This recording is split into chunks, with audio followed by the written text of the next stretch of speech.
Taylor. Works down by Burke. Bounces into Cody. Puts it up. Scores! Now, from the Golf Club at Eagle Point Studios, here's your host, Jim Coyle. Well, hello, everybody. Happy Monday to you. Welcome into Indiana Sports Beat. I hope you had a great weekend. It is absolutely a beautiful day and a beautiful start to the week. And what better way to start it than with two of the most vaunted Hoosiers of all time, Don Fischer, and, of course, Mr. George Taliaferro, who's right behind me there. Don, how you doing today? I'm doing well. I don't think we're going to hear a lot from George, though. Well, that's okay. He's just overlooking things, and but I don't think I've ever done a show with two more important Hoosiers than these two figures right here. But how was your weekend? It had to be a little bit better. I know the game down in Bowling Green, while it was exciting, let's say, it was victorious. A lot of positives come out of it. There's some questions, of course, but a lot of positives on the offensive side, at least. Well, there's no question it was the best offensive game that Indiana has played this year. It was by far the best performance by Michael Penix. Probably, without question, the best performance by Ty Freifogel. The passing game was looking like what we've seen in the past from Penix and his receiving core. There's no doubt that the run game actually played a part in this game as well, and Stephen Carr had another really good performance for this Indiana football team. So offensively, everybody's got to be pretty happy, and without question, the big question is, how good was Western Kentucky? We know that they were really good offensively because they gave Indiana's defense all kinds of problems in this matchup, and I think that was to be expected to some degree because of the prolific quarterback that they have in Bailey Zappi. Their wide receiving core is special. They have so many of these guys that are just the same kind of receiver, fast, athletic, maybe not the biggest guys in the world, but they find a way to get open. And the passing attack is so dynamic and so up-tempo. It reminded me of the Ole Miss team that we saw last year in the Outback Bowl, in which Indiana struggled with that tempo in that ball game. So from Indiana's perspective, I think you could say this was a very important win. Was it a dominant performance? It was not. But Indiana was able to find a way to get it done, and the defense was put upon in this game, but I'm not sure we're going to see another passing game like that the rest of the year. So that may be a good thing. Oh, absolutely. And the tempo that you mentioned, it just was wearing the defense out. Offense did a decent job of they had the time of possession, which was what they needed to do to keep the defense on the sideline as much as possible.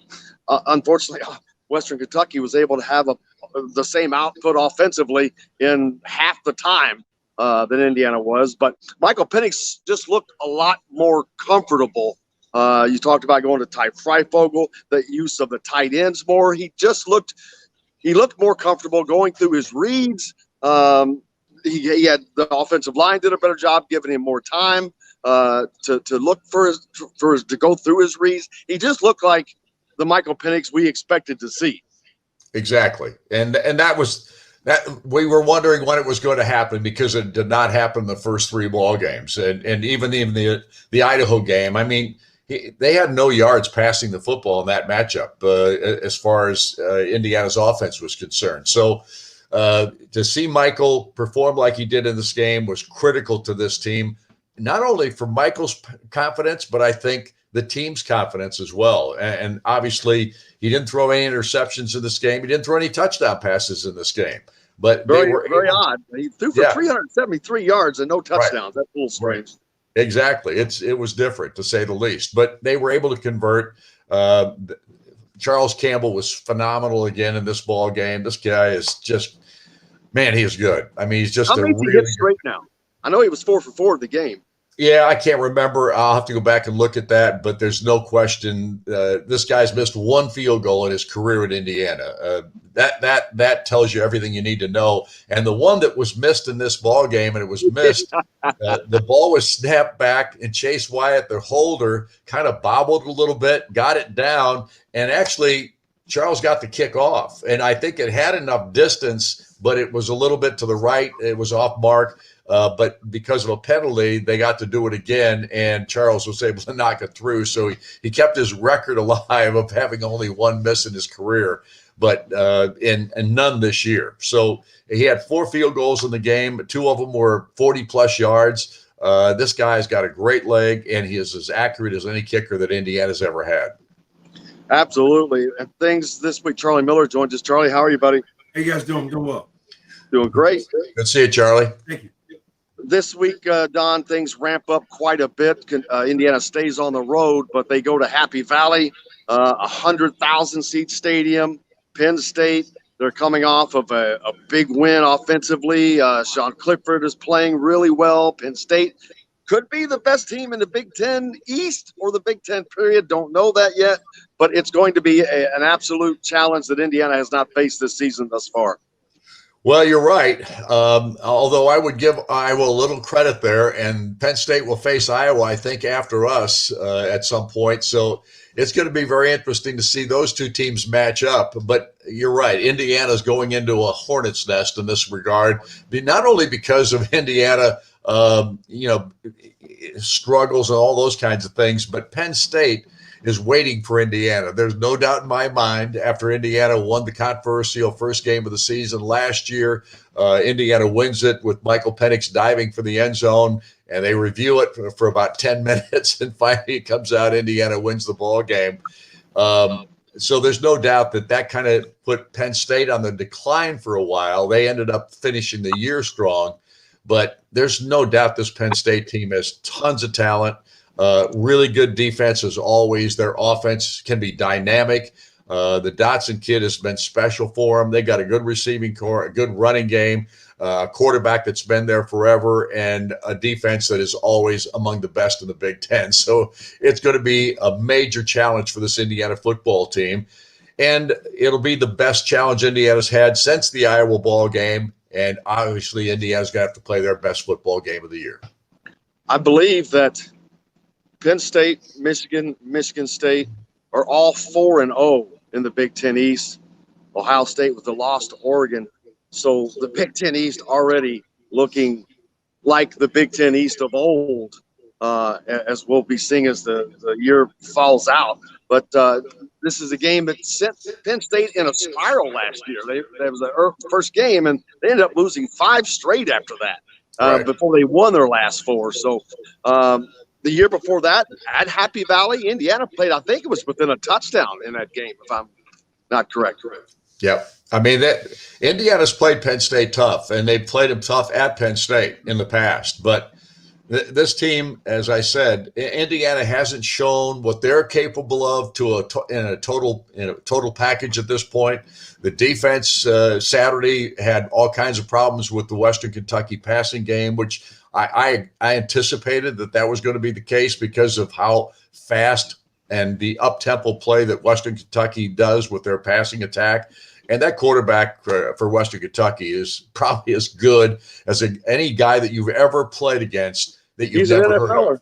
Yeah, you've never heard of the guy. And he comes from a small school, Houston Baptist. He comes to Western Kentucky, and nothing changed. Their offensive coordinator at Houston Baptist also transferred to Western Kentucky along with 3 of the wide receivers from that school. Wow. And they have not missed a beat. And they have 28 transfers on that football team. Wow. 28. Yeah. 10 of them were kids from Power 5 schools. 10 of them. We had 8, I think, from Power 5 schools, and we thought we had a ton.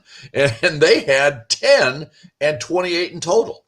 Michigan State has 9, and that's the difference it's made for them. So holy cow, that's 3 times as many. I didn't know that. That's amazing. Well, also coming up today, Don, we've got the IU Basketball Media Day as basketball is getting ready to get started. Hoosier Hysteria coming up October 2nd. Big Ten Media Day coming up October 8th. So basketball about to kick off, but today is the IU Basketball Media Day as well. And that is, of course, Hoosier Hysteria coming your way at 4 o'clock in the afternoon Saturday before the Indiana football game. So Hoosier Hysteria will be played at 4 p.m. This used to take place at midnight. Exactly. It used to be called Midnight Madness. Madness, exactly. Midnight Madness. And it transitioned into an the early bird special. Yeah. Basically, well, that's what it is now. because it was at 8 o'clock or 7 o'clock, I think. And for the last several years, they've been having it on a Saturday at 7 or 8 o'clock in the evening. And now it's 4 o'clock in the afternoon. But it does signal a new era in Indiana basketball, as everyone knows, with Mike Woodson taking over the program back several months ago. And everybody is so excited about what this basketball program may look like here in the near future. And Mike has done a terrific job of keeping the kids that wanted to stay at Indiana, keeping those guys intact, and then a couple of transfers, a couple of recruits. It's going to be very interesting to see. And, of course, they've had 2 games in the Bahamas where they looked very, very, very good defensively, which was something that was missing a lot last year. So you got to be really excited about what we're about to see coming up in the basketball season. And without question, Hoosier Hysteria will kick that off. Charlie, you didn't you have to go through the IU Media Day itself, I don't think, did you? No, we didn't. No, we were not a part of that. Don, unless you know something. It might have been Brian Evers or Alan Henderson. Or I don't remember that. How about Hoosier Hysteria? Do you remember that? No, we Going did through all that. We did Midnight Madness, right? So it was 12 a.m. October 31st. See, that's back when it mattered for practice, and now it's like they changed the rules. It's like, well, it's however many days before your first game. Exactly. So yeah, so but this is pretty cool because I remember, I think it was my junior, senior year, they changed the format, but still, it was always like the first official day where you can come out as a group. Not well, the good like thing this week is working out because they're planning it ahead at 4 o'clock, so it finishes. So you can go catch the 7:30 kickoff of Indiana Penn State. Right. Also, don't forget Wednesday, the coaches show at Southern Stone Restaurant with Don and Coach Com Allen at 7:05. We may actually be on the air this week. Last week's show we had a technical problem right after the open. We went to commercial break, and all of a sudden, all the equipment broke down, and it took us 20 minutes to get back on the air with cell phones. So we were back on the air with a cell phone like at 27 minutes after the hour. And by that time, nobody was listening anymore because they were tired of either dead air or that stinking music that they play that leads up to our broadcast. So anyway. Well, I wish I would have gotten there earlier because no one knows more about things going to pieces at the last second when you don't want them to than I do. I could have got you probably right back on air. But Don, have fun at the coaches show. When will the basketball coaches show? Will that be on Mondays?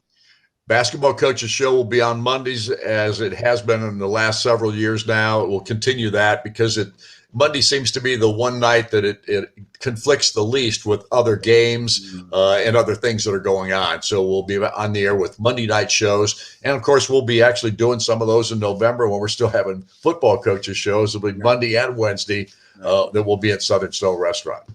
Absolutely. Don, I thank you so much. I hope you have a great rest of the week.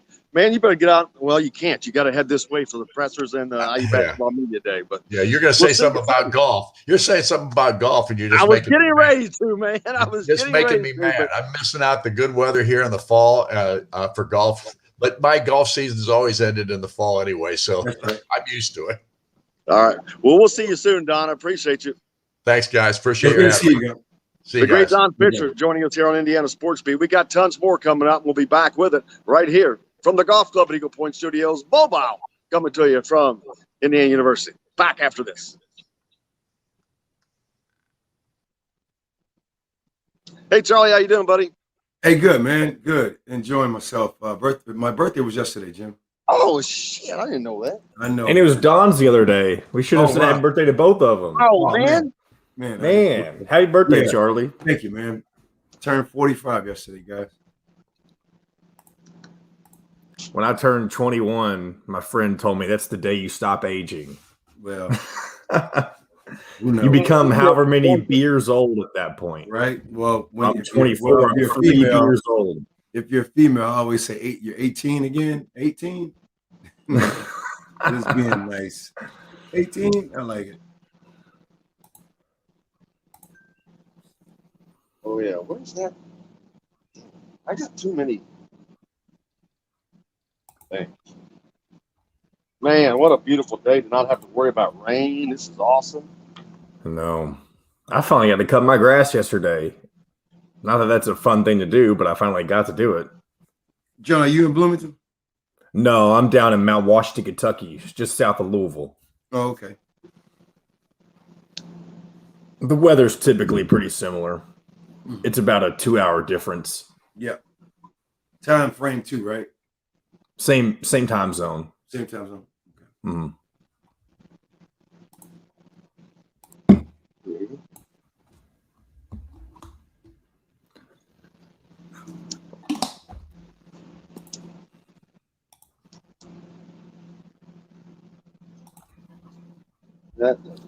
You got some birthday shout outs on here, Charlie. You got a few of them.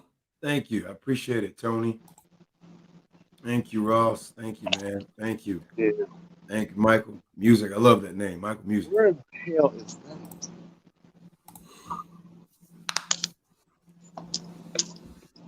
Yeah, I say. I guess if you want to call it, had like a day off of no court work. My hands got a chance to get better because that leather and that ball. You don't realize I'm not gonna say damage, but just like really just having a ball, passing, rebounding, dribbling. My hands are so dry that it's like my hands felt good yesterday. Oh, damn. Oh, man. Yeah. Hey, Jim, we got about 25 seconds. You ready to come back? Almost, yeah. Trying to find some freaking headphones, man. All right, well, here we go. Right now, get free checking with online banking and all the products of big city banks with hometown service. With First Federal, you can do that. This segment is brought to you by Remax Advanced Realty, Indie Home Pros team by Cheryl Sizemore. Now back to the Golf Club at Eagle Point Studios for more Indiana Sports Beat Radio with Jim Coyle, presented by Andy Moore Honda of Bloomington. Here's Jim Coyle. Back to the Golf Club at Eagle Point Studios mobile as we are coming from the Indiana Football Complex out in front of Mr. George Taliaferro. Yes, sir. Behind me. One of the greats, all-time greats. If you ever go into a place called the Alley Bar, there's a place called the Alley Bar, Charlie, in Bloomington, off the square. It's on Kirkwood, but it's like going away from town, just one block. It's down next to the Crazy Horse. Little bitty one of those little bitty dive bars, but local, kind of a local place. Right. But they've got a picture in there that I think it's Dan, one of the owners, someone found in like this basement rolled up. It is probably, it might be 5 feet tall, and it's probably 10 feet long. And it is a picture from the 1945 Indiana team, but it's only got like 13 guys on it. Wow. I don't know if it was the seniors or what it was from that 45 Big Ten championship team. And it's in, I guess that would be the old 17th Street Stadium or 10th Street Stadium. But in that picture, first of all, look at those guys. I'm like, college guys, my butt. They look like they just got back from the war, which they might have, because those guys look like men. Right. But you've got George Taliaferro in that, and Ted Klaszewski. Ted Klaszewski played for the Cincinnati Reds and was a all-star, a big timer. Matter of fact, he still had a record, was one of 5 guys that had hit home runs in 5 consecutive games until Joey Votto beat that here recently. But yeah, odd athletes, man, back in the day. Ted Klaszewski, Big Ten champion, Major League Baseball player. Yeah. You're multifaceted, right? I mean, that's kind of. Well, everybody did back then, man. But still to be great like that. Exactly. I mean, when we were at least when I was in high school, you played every sport that there was. You tried to play 2 at the same time if you could, but coaches weren't too keen on that. Right. How was your weekend? Good, man. You're good. Again, just had a relaxed weekend. Did a staycation with my wife. as my birthday was Sunday and I turned 45 and still feel 18 as John alluded to earlier. But well, happy birthday. Thank you, man. You don't look a day over 45, man. I take it, man. And I don't know when I'm. Yeah, you were born. Yes, yeah. And I say this not as a slight, but it was pretty cool. I coached one game this Saturday, and we actually won 76-9. What? And, yeah, and again, is this a girls' game? Yes, but I mean, we played well. We played well. Well, obviously. And I wanted to turn the score off. I wanted to turn the score off, and other parents were like, "Nope, they're high schoolers." But it was pretty cool because this was high school. Like, yes. Ouch. Here's the cool part about it, literally. And they were like, "Happy birthday!" I said, "You know what's funny? Because the last shot you made, one of my players, I said that's my birth month and birth year." I was like, pretty cool. But I'm not saying I'm proud of a score at 76-9. Well, that's not your fault. Well, actually, it is great defense. But could they not hit? Were they turning the ball over? Were they fundamentally just poor? Yeah, it was just all around. All around was not a good. Plus, you've got the Charlie Miller effect on the other side. Yeah, it's like a tsunami coming at you, baby. And I've been on the other side of that. I mean, to be honest with you, I've been on the side of that where you have a team that's just not ready, prepared, or whatever, and you just play a good team. What's the worst you ever had your butt kicked in college? You remember the worst at IU? I think 25, 30-point loss. Who was that? I'm trying to think. I think Minnesota beat us pretty good. I was going to say, Todd talks about, I think it was Wisconsin that got there. Yeah, Minnesota beat us pretty good. I remember somebody. They had Minnesota beat them by 50 or something like I was going to say, yeah, it wasn't Wisconsin because they beat them like 31 times in a row. It was Vashawn Leonard. I remember that. I watched that game on TV. How crazy is that for a team like that? Yeah, to get beat. That's not even. You think about that, you're like, if someone offered you that bet and gave you 50-1 odds, you're like, there ain't no way that could happen. But then the 50-1 odds is one player caught lightning in a block. Yeah. Well, then a lot of times, a lot of teams catch lightning, and then it starts to snowball on you, your mistakes, your the mental. You're like, oh my God. Yeah, and then the 17, 18-point losses, which if you really think about, a lot of times that comes down to like the last 4 or 5 minutes sometimes in games where not necessarily a team gives up, but now you got the free throw shooting thing, you got fouls going on, so all of a sudden a 10, 12-point loss, 15-point loss really was a tight, close game, but you just couldn't really never close that gap. So, but I've never had any like lopsided losses. We get to meet the basketball team for the first time today officially. We've gotten to meet with Mike Woodson via Zoom early on, but now we get to meet the entire team. Today is IU Basketball Media Day. We get photos and videos and interviews, things we have not been able to do for 2 years. Wow. We did not get to have a conversation with a player or coach face-to-face last year. It was, unless you happen to see them someplace. Right. And I know people say, oh, it doesn't matter. It does. You can't develop a rapport. You can't develop a relationship. You see things more broadly when you're in person. So glad we're back to that. Looking forward to that. We'll have all of that for you uploaded on Indiana Sports Beat Radio, of course, and the Hoosier.com. But looking forward to all that. And there's going to be more appreciation from the player standpoint too. I mean, because now you're getting things back to this new normal, right? There's a begin again process. And I think overall, everyone's going to enjoy this. And I can only imagine the highly anticipated start of the season, which we get a good look at what they're going to possibly look like, even though who knows what might go into Hoosier Hysteria. You still may not see a lot because I know it becomes like almost like a 3-point shooting contest, dunk contest. Who knows if they're going to compete a little bit. I know a lot of schools kind of do that on that particular day, but it'd be pretty interested to see what all goes on next Saturday. What do you remember about? Well, I guess Hoosier Hysteria, whatever it was called then. What do you remember about that? For us, I mean, it was. And when I say scripted, I just mean basically it was a way to kind of kick off practice, because now you had an opportunity to understand the format and flow of practice. Kind of like when practice first started, you had we walked out or we went out. I still kind of remember my freshman year. You go out, you got pre-practice for about 15, 20 minutes. Who knows? You're shooting, jump rope, getting warmed up.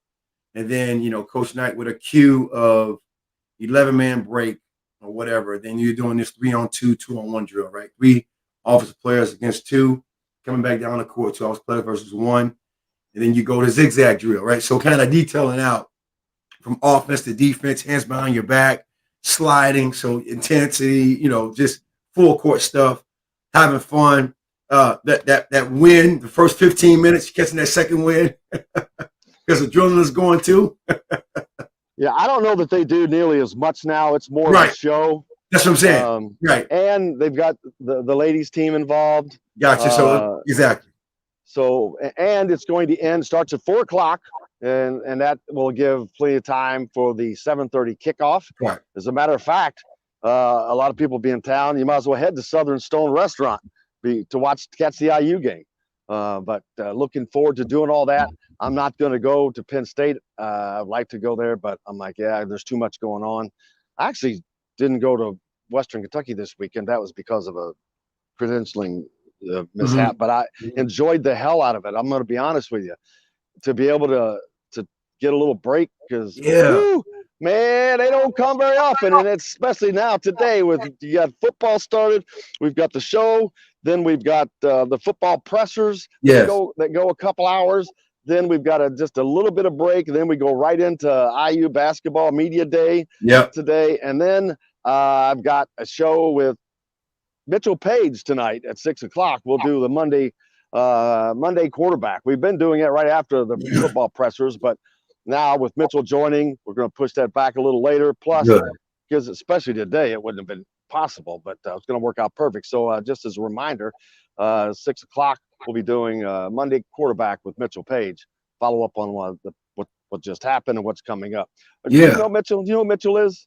I do not. He's much younger than you. He graduated from here as a football player. I think around 2015. Okay, wow. Maybe 16. But was a walk-on. Nice. But ended up being a prolific player for the Hoosiers. Played over in Europe. Good. Just and funny dude. Good dude. So we like to have our Mitchapalooza, if you've ever seen Old School. So we'll have a Mitchapalooza tonight. I like it. Basketball season rolling around. So I can't see the time, so you're going to have to stay on top of me. You good. John. You still got about 4 or 5 minutes. Okay, perfect. Charlie, basketball season rolling around now.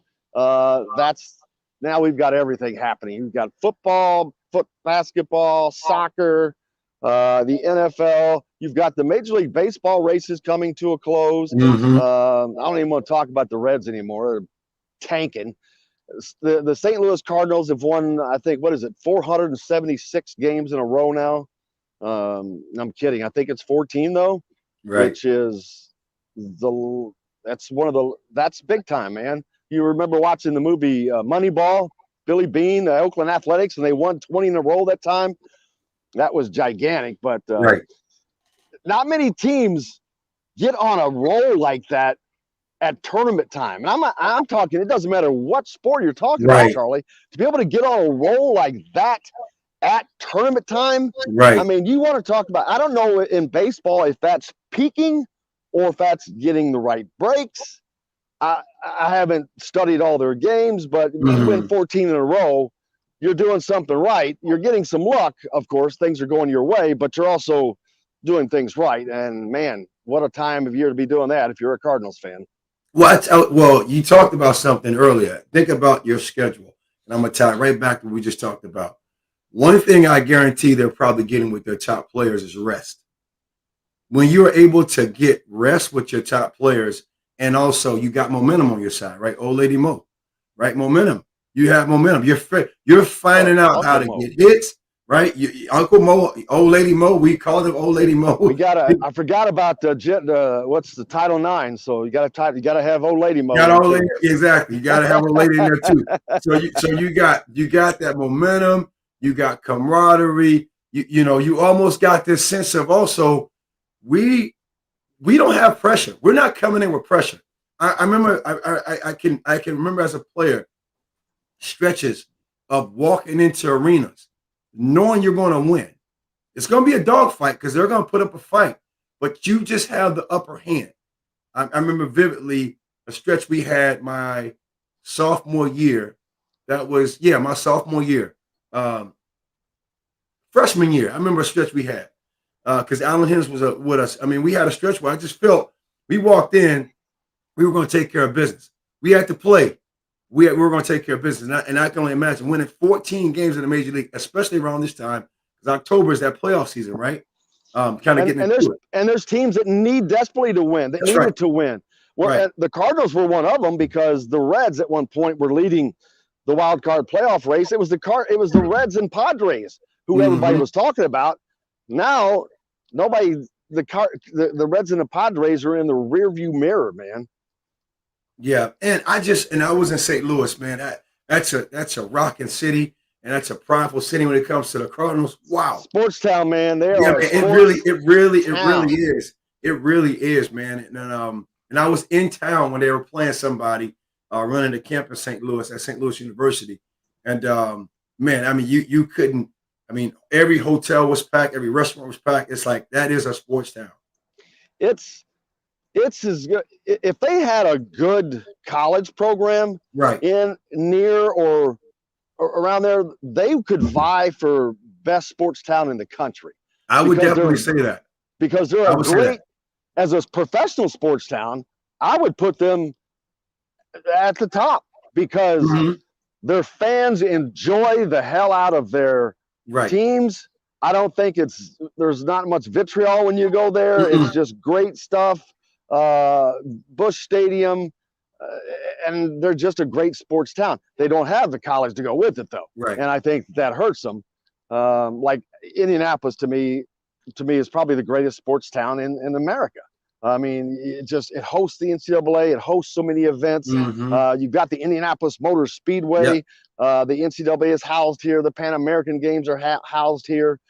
There's so many other places that are housed here, events that are held here. You've got professional football, professional baseball or basketball, AAA baseball. But but St. Louis, a great sports town. I mean, and the thing about Indianapolis, you don't have that big city distraction, right? And I think it draws in to the mystique of the hoopla from the basketball side. You got Bloomington so far away, Lafayette so far away, Notre Dame so far away, but you draw into that small market, the Pacers, the Colts, who have been perennial teams for a long time. But that's why St. Louis, you go back to St. Louis, Coach Jimmy Cruz was the head coach there at one point in time, right? Former Indiana Hoosier, right? Who was coach also at Evansville. Small team, a small little school, but you add in a team like you get that college team going good, you have to argue it might be a really good sports town. And I was just thinking Europe, they're gigantic into soccer, like South America, right? But and neither of those places have college athletics. They have club, right? So club, and that's and it's different, right? Like in Australia, they have a 13th grade. which we call higher education, right? And it's but it's different everywhere you go. But they don't have like college football. There's no college football. I mean, we've college baseball. I mean, we're to the point. Hell, we watch college softball and little league baseball here. Man, we watch little. You can now go. It's amazing. You now have production companies that you pay so much dollars a month, and you can watch a 10-year-old game. You can watch it with broadcasting. I mean, I've watched some of them. It's just kind of it's. I'm not going to say it's horrendous, but it's pretty cool that people are becoming more innovative and they're allowing grandmother and grandfather somewhere to watch their little granddaughter play. But it's amazing. But in Europe, other than soccer and basketball, what is there? Well, rugby, right? I mean, be honest with you, rugby is really big. Rugby is big. Now, is it big all over Europe or in southern? Rugby is pretty big. Rugby is pretty big. You got soccer. We know about soccer. Basketball, I would say I would go order. I would say football, what they call soccer, right? Football, basketball, and then from there you would have to go into probably thinking rugby will be a third tier. And then you got motorsports, right? Really big Grand Prix racing. Right. Really big really big. Yeah, really big. So, hey, we got to take a quick break. We're coming to you from out in front of the Indiana Football Complex and Indiana Sports Beat Radio. Charlie Miller joining me, of course. We're back with more from the Glove at Eagle Point Studios. Like I said, brought to you by Cheryl Sizemore and Indy Home Pros Remax. If you're looking for a home in the Indianapolis area, Cheryl has over 20 years of experience and could be the reason you get the home you want. Reach out to Cheryl at cheryl@indyhomepros.com. We're back with more Indiana Sports Beat Radio right after this. We'll be right back to the Golf Club at Eagle Point Studios for more Indiana Sports Beat Radio with Jim Coyle, presented by Andy Moore Honda of Bloomington. Whether you're looking for... I'm going to go grab my live reads. You got it, sir. Okay.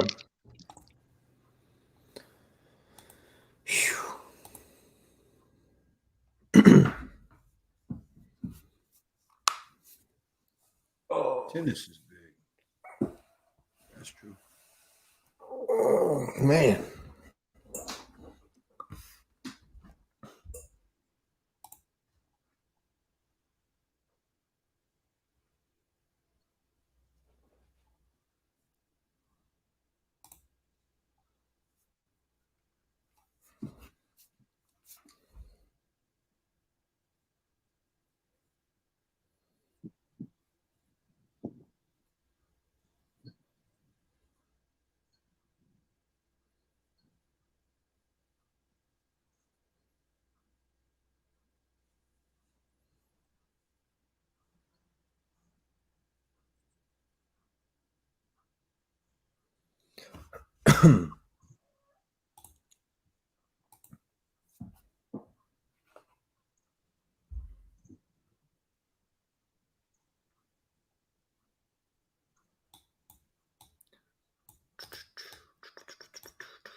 Were you born? Yes, I was born in 1976. So you figure, Tim, I guess was it the 75, 76 season? They went undefeated? Right. Mm-hmm. Yeah. So you got to think it was the beginning of getting ready for the 76, 77 season is when I was born. So Charlie, yes. Look at this. Yes. Hey, man. Eric, yeah. I don't want to put it out there, but you got it, man. Buc-ee's, man. That's a pretty good place. John, is a place, man, and like apparently we're getting one of these up here where we live soon. Man, there's a place here that I gotta stop when I'm on the road. It's just a huge gas station shop with just all kind of things. People are so nice too. Really nice people when you walk in. Yeah. I keep my cup with me, man. I don't want to say the name on here. I don't know how that kind of works. You tell me, John. Damn, left my coffee. All right, here we go. We're coming back. Honda of Bloomington, Bloomington's #1 Honda dealer. Come see us at the all-new Andy Moore Honda, now in Bloomington. This segment is brought to you by Bubba's 33 in Clarksville. Pizza, burgers, beer. Now back to the Golf Club at Eagle Point Studios for more Indiana Sports Beat Radio with Jim Coyle, presented by Andy Moore Honda of Bloomington. Here's Jim Coyle. Welcome back, Indiana Sports Beat Radio. I'm coming to you from the football complex today.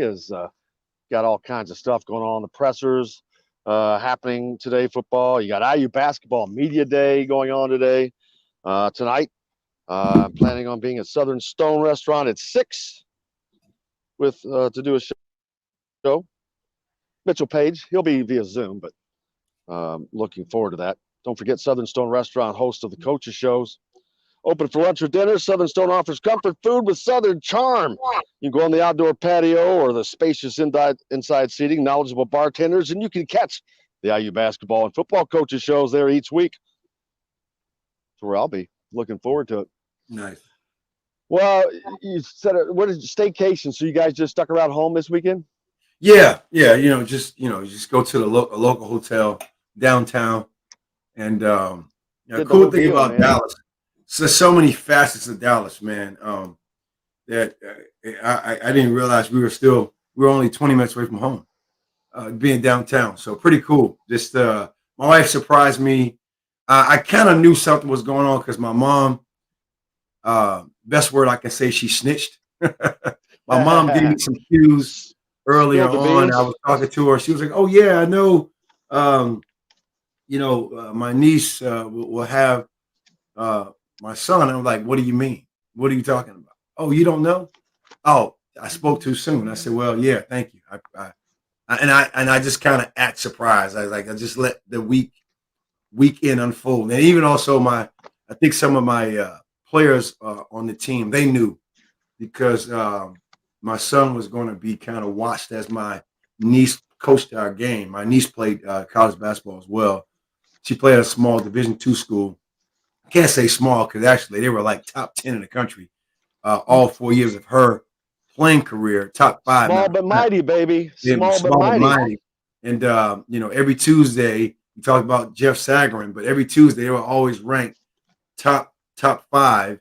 And she played and she played overseas as well. So she coached the remainder of the games, but the girls were kind of giving me hints too about something coming up. So I was just like, "Oh, I'm gonna act surprised."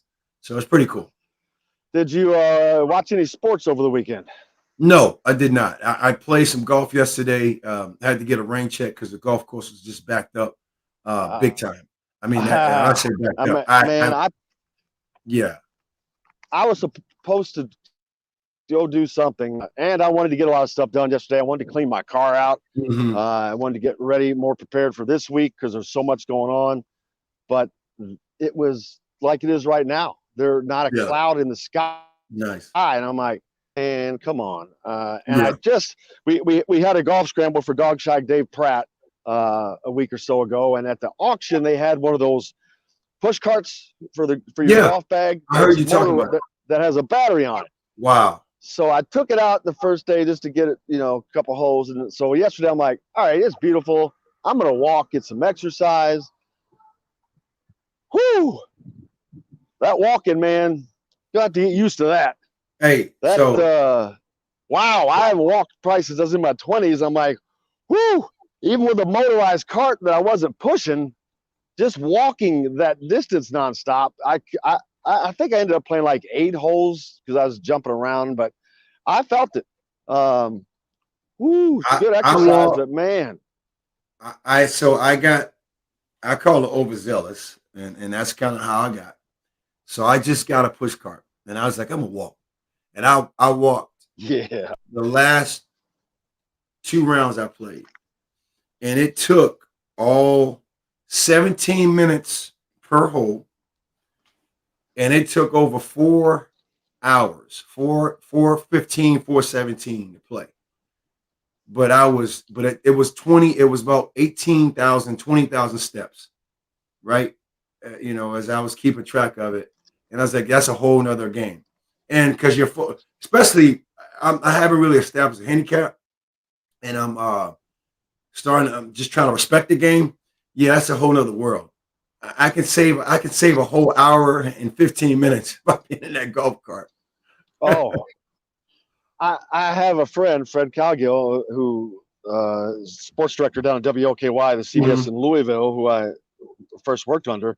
He's going through a knee, I think it's ACL deal. He's rehabbing all that. And I'm thinking, I know someone who could probably use this for some rehab that I would be glad and more than happy to let them use. And I'm going to reach out to him today. Fred, you know what? When you're ready to start walking and play some golf, I got just what you need. Man, yeah. So that's a whole nother round of focus. Like yesterday was tough because I was trying to play. And then I was by myself. I like to play by myself sometimes. I don't know why, but then I had two singles come up. Then it was a foursome in front of me. Then another foursome in front of them. And I was like, okay, it's taking too long. I'm not that good to focus and wait and talk about nothing, and then try to go up and hit rain check. Yeah, it was. I had to jump around spot in the back. Boosie's, where's that? I'm looking at Scott. Oh, Bucky's. What is that? Bucky's is a gas station, man. That where? It's in the Texas area. You gotta. Okay. It's like a big. What would I call it? Almost like a truck, but it's not a truck stop. Like you got two people who recognized it, man. So is that a man? Coffee mug, man?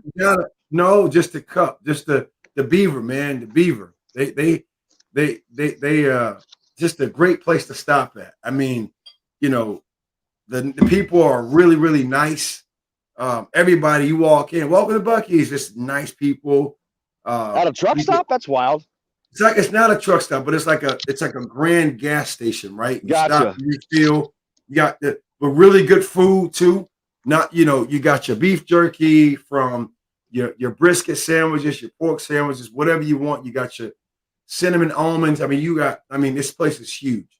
And anytime on the road we stop, that's kind of like a family thing.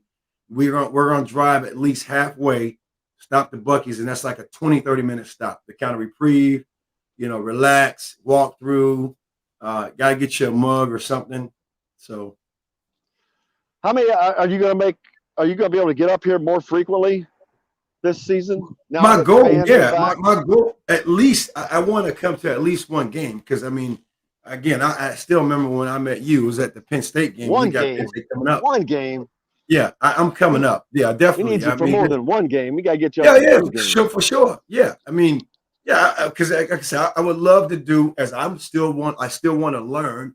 You're giving me the opportunity to also, be present on the show, but I also want to learn post commentary. Just you never know, right? Who knows where this goes? But it'd be really good to do pre-game talk, then post-game. Oh man, basketball wise, right? I think that we come up. Yeah. We'll have a blast. I just want to plan it out, just like anything else, plan it out. So I'm not just randomly show up so I can prepare myself. But yeah, I look forward to coming up multiple times. Maybe we can start doing some pregame stuff. We'll have to work on that. That'd be awesome to do. I'm sure the fans would love that. So, that'd be great. That'd be really good. And we're putting it out here on the Sphere. So let me ask you a question. So you currently do not do that? You don't do pregame? No, I last year the year before last, a lot of times me and Todd would just cut a quick clip from the floor. Okay. Mm-hmm. Maybe like a 5-minute thing. That was it.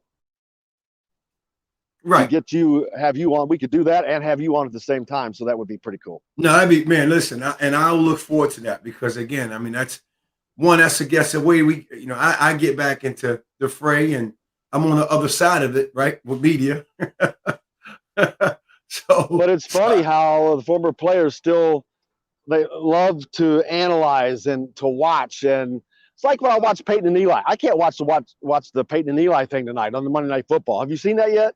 I've seen it. Yeah. Okay. I love it's Peyton. It doesn't have much to do with Eli. Yeah. But he just cracks me up because he's over here being funny. Nothing's getting by him when they're cracking on him. But at the same time, he's another out on that game, and nothing's getting by him on that side either. He's seeing everything that's going on. He sees the defense. He sees whatever. He's like, well, they need to do this. And he's got the jokes going on at the same time. Yeah. So well, that there you go. simulcast, right? And then you got also, and I love how they're infusing like former or current players like a Rob Klaszewski, a Ray Lewis. They're reminiscing on certain hits or certain plays and the cadences, and that's the part that you don't realize, like showing you my playbook, right? Here Ray is Lewis. Charlie's playbook of what Charlie goes through, and amongst of probably what you see behind me, just because the unseen hours aren't sexy, they're boring. But like to understand a Ray Lewis that'll watch the same play for 2 hours, listening for the cadence calls, knowing the calls that are fake, like that's a student. And for them to share it laughing, oh, I knew when you were saying this, that was a fake call. That was like, that kind of goes by people's head, but like that's the stuff I love, because you're talking about that cat and mouse game, and the difference between winning and losing, but also taking control and dictating what you want to do in games. Like that to me is just amazing. I'm wondering if Coach Woody is going to bring with him the notebook that Bob Knight had, that he was a part of. I mean, he had to take notes unless. Yeah, I just I don't see it. I mean, I'm not saying I'm not. I think we have a different player today. I think the players we have today, they want to be told what to do. And I think, and I'm not saying it's wrong, and I may be totally off, but just give my perspective. I don't know if a lot of players have the attention span to learn how to take notes, watch film, and then go apply it and ask questions. I think that we have now more of it's just, less is more, kind of trigger words, I don't know. I'm not saying it's wrong. I think players today play a lot more basketball than train, than understand all those nuances. So I think it might be a keep it simple approach. I'm not going to say dumb down. I think that'd be a disrespect thing, but I don't know if we have players and systems that do that. Even at top schools, I think people are trying to just keep it as simple as possible. Let them go figure it out. Well, back then, Coach Knight knew that generally every player was a 4-year guy. Right. So they're going to be there for that time. Man, it's maybe 20% now will be 4-year guys. Well, and that's the thing, Jim. Think about it. So, and then it's like, okay, you're not a 4-year guy, whatever. Okay, and whatever this means, I need to put you in position to show what you can do, show your game, and because you are talented and you may be a next level player, wherever that may be, whether it's Europe, whether it's NBA. When you got 4-year guys, a lot of times the emphasis is not on professional basketball. It's just being the best you can be as a collegiate player. And Coach Knight believed in preparation, right? Not saying no one else does, but Coach Knight was a teacher, and he passed on to his students how to prepare. And it wasn't just let the coaches prepare for film study. It was the players were involved as well. It was the managers involved as well. Every game you walk into, you saw a poster, if not pictures of players, the name of a player, their strength, their weaknesses, and how to attack it. Like you had it was tactics, right? It was tactical. And that's the approach I take to players today in learning how to prepare and don't just show up and play, like prepare to play. Yeah, I don't know that people will ever get the full gist because I've continued to learn about Bob Knight's motion offense. That it was. Am I correct to say that 75% of that was strictly on the player making the right decision at the right time? That's all it was. That's all it was. I mean, it was, again, if I just kind of go into my Peyton Manning example, if I'm above you, you are below me. I have no opportunity to catch the ball because Coach Knight did not believe in ball screens. Everything was on a away screen. I'm going to set a screen for you. If you are a shooter, regardless, I'm coming down for a down screen, right? We're meeting at a certain angle. If I am a shooter, you're going to probably set a flare screen for me. It was just the knowings, right? It's like, it's you said it, making the right plays at the right time and making the best decision you can for a high percentage shot. We got to take a quick break.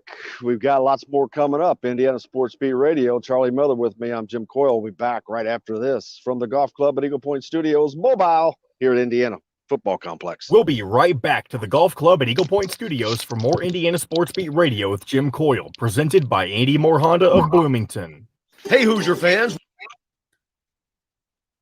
Wyatt says he stopped the one in Alabama. Yes. Yeah, Wyatt. I mean, your grocery store. Yeah. I mean, everything that you want. And John, it's like the fountain machines, like the largest cup you can get is like, I mean, it's some crazy big size cup. It's less than $1. It's less than $1, right? I mean, every drink you could imagine you want on tap,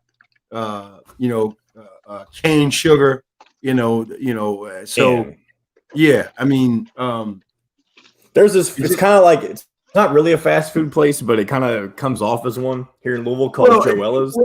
But it has its own its own homebrew sodas, and that stuff's really good. Home sodas, and then also clothing, because you are a lot of times it's camping, fishing gear, Yukon Outfitters, fishing shirts, Bucky paraphernalia, all kind of things.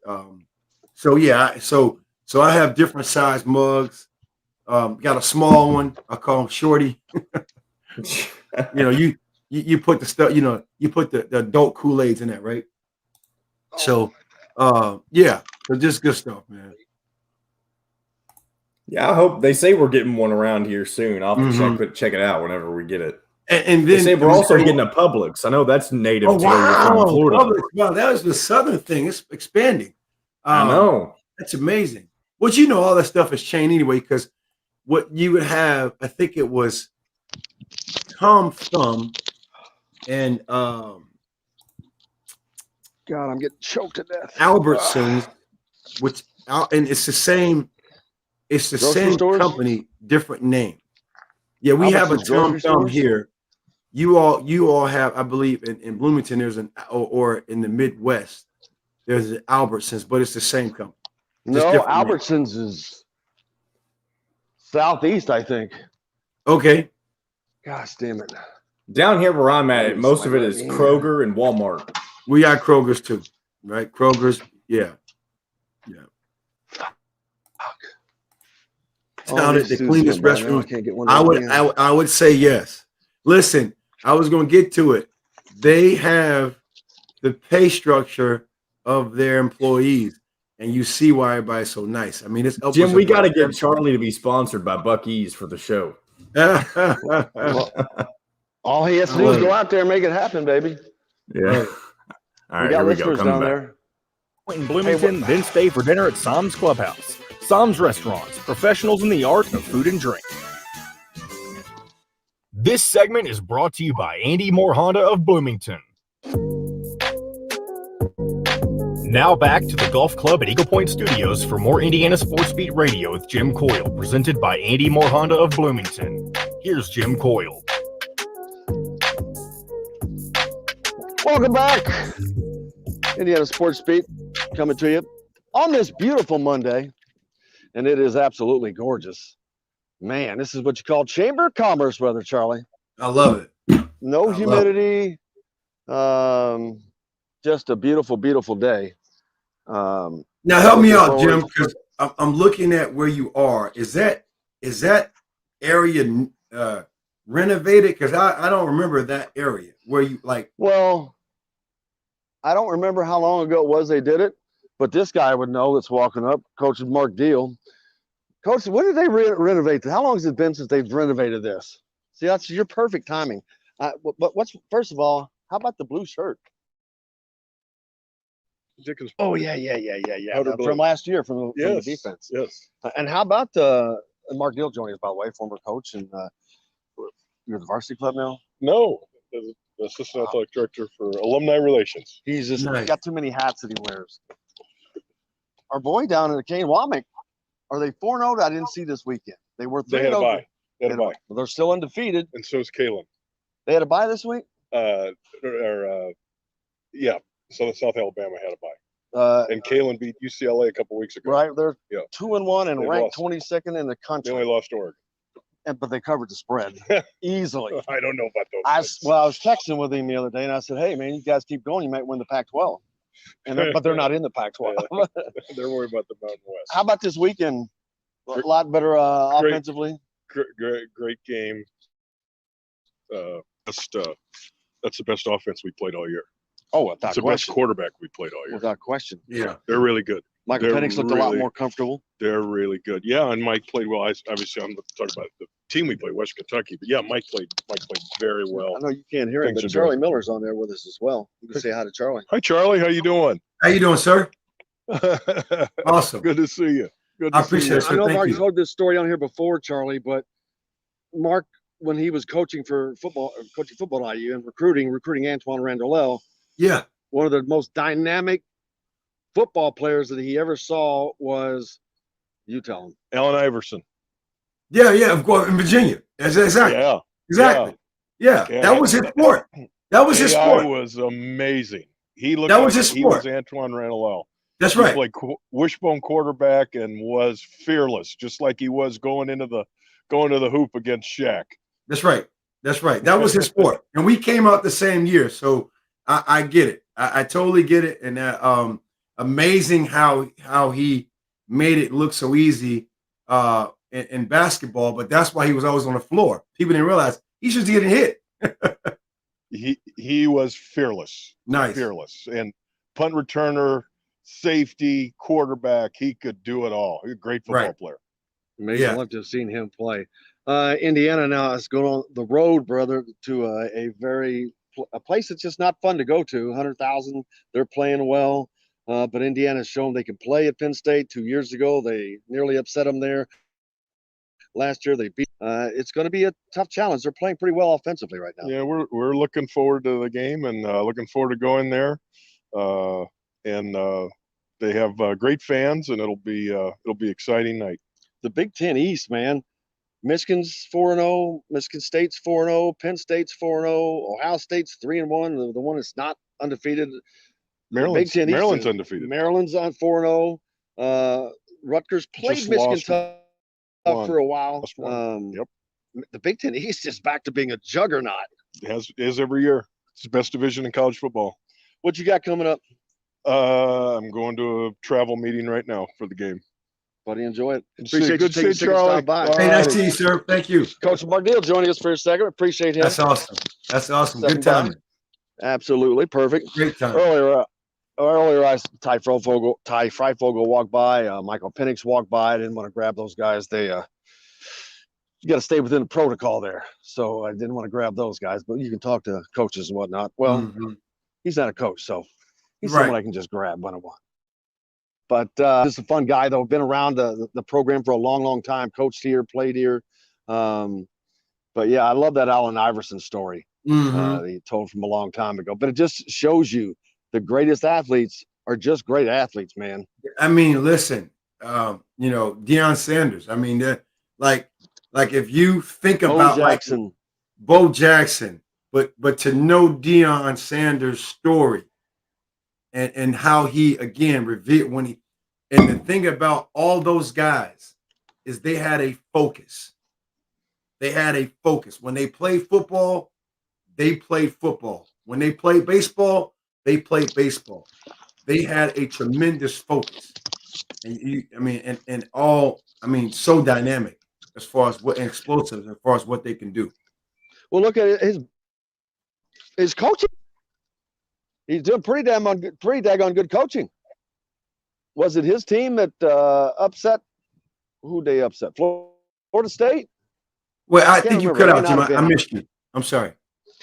He coaches at Jacksonville State, I think. At Jackson. Jackson. Yeah, I see. yeah, I Jackson. confused this before, Mhm, mhm. and they weren't the team that upset Florida State then. No, they Were were they? not. No, Okay. they were not. Now, That would've been let me cool. tell you something that would have been interesting. Because if that was now, because he's a former Florida State player, and because Florida State's not doing well, that's kind of like the rumor. He's doing a really good job at the HBCU, right? Historically Black college university. at Jackson State in Mississippi. And now, he's being charged as a front runner. But so who knows the dynamics there of him wanting to leave what he's looking to build at Jackson State. But no, they did not play. They did not play Florida State. Ross said that Coach Woody broke out his dance moves in the weekend video. Is that the video where they're out at the pool and whatnot? I'm not sure what you're talking about, Ross. I did not see that. That'd be cool to see. John, see if you can find that. See Woody dancing. It's just, but it goes along with him. He's purposely imparting.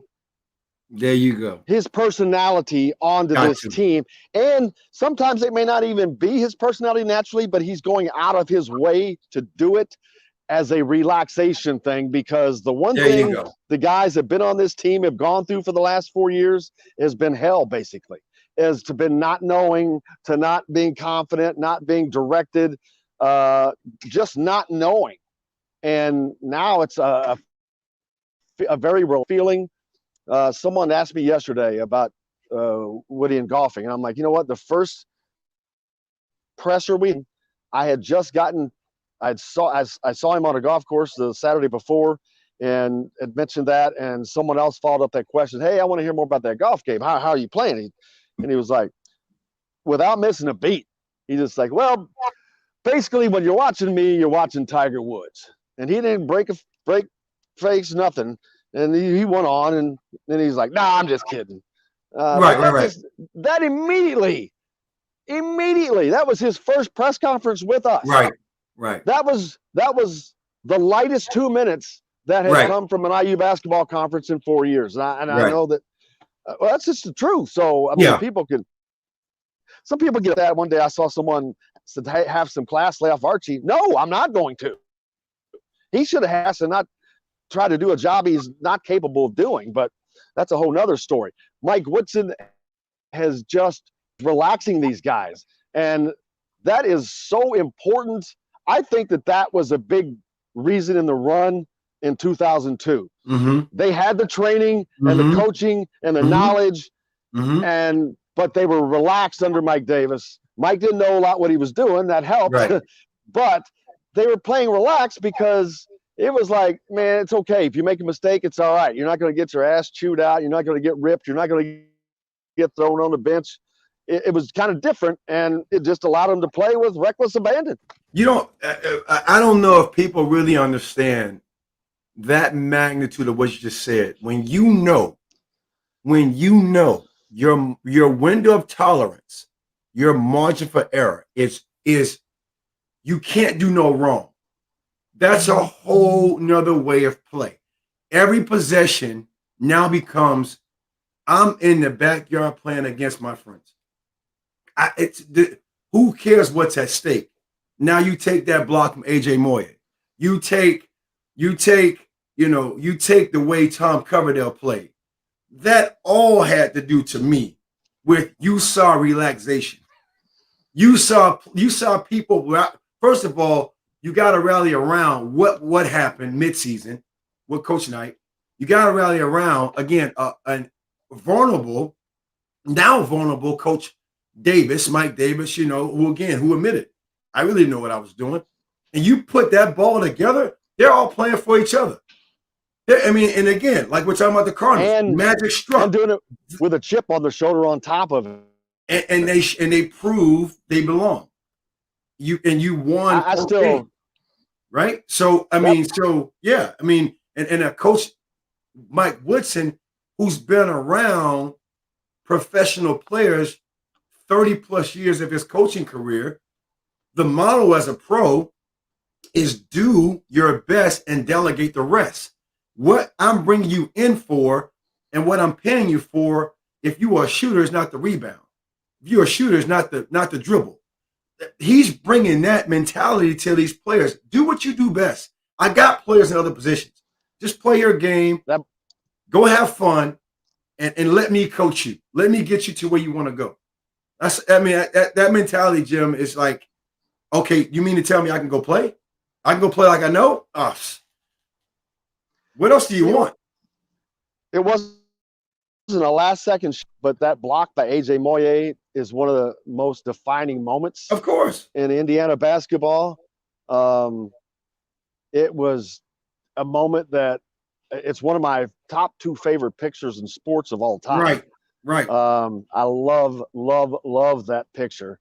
And because I know everything, because I know Carlos Boozer is 6'8", and I know that A.J. Moye is 6'4", and I know what that meant in that time in that crucial time of the game. Right, man, it was all that goes with that. It's nuts, but fun stuff. And again, I want to give a shout out because we were 3 mates. Tom Coverdale played his butt off that whole playoff season.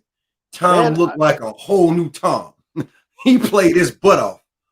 Last week we had Ron Felling on. Next week I'll get Tom to join us. He's been on the show before. Yes, man. It was great to see, man. John, remind me of that. We'll get Tom on next. Man, that was just great. It was great to see that whole run, but just kind of going back to, it all starts to me top down, Jim. When you have a coach that's loose, that again, these are young men. You're putting yourself back to when you were 18, 19. Now you have an opportunity to impact and fill in the gap, not necessarily vicariously, but how can you go back and coach your younger self what you know today? And our approach is totally different. We've got the video ready. If you want to see that, yes, sir. Go at it, man.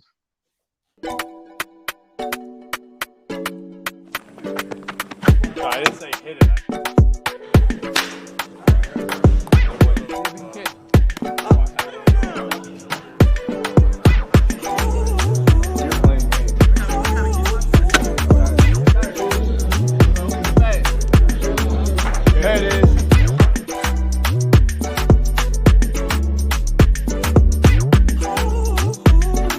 It was a fun time.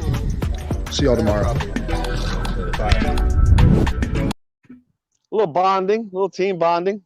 Yeah. A little barbecue, a little Saturday afternoon barbecue. Hey, can you see Coach Knight two-stepping? Can you imagine Coach Knight two-stepping?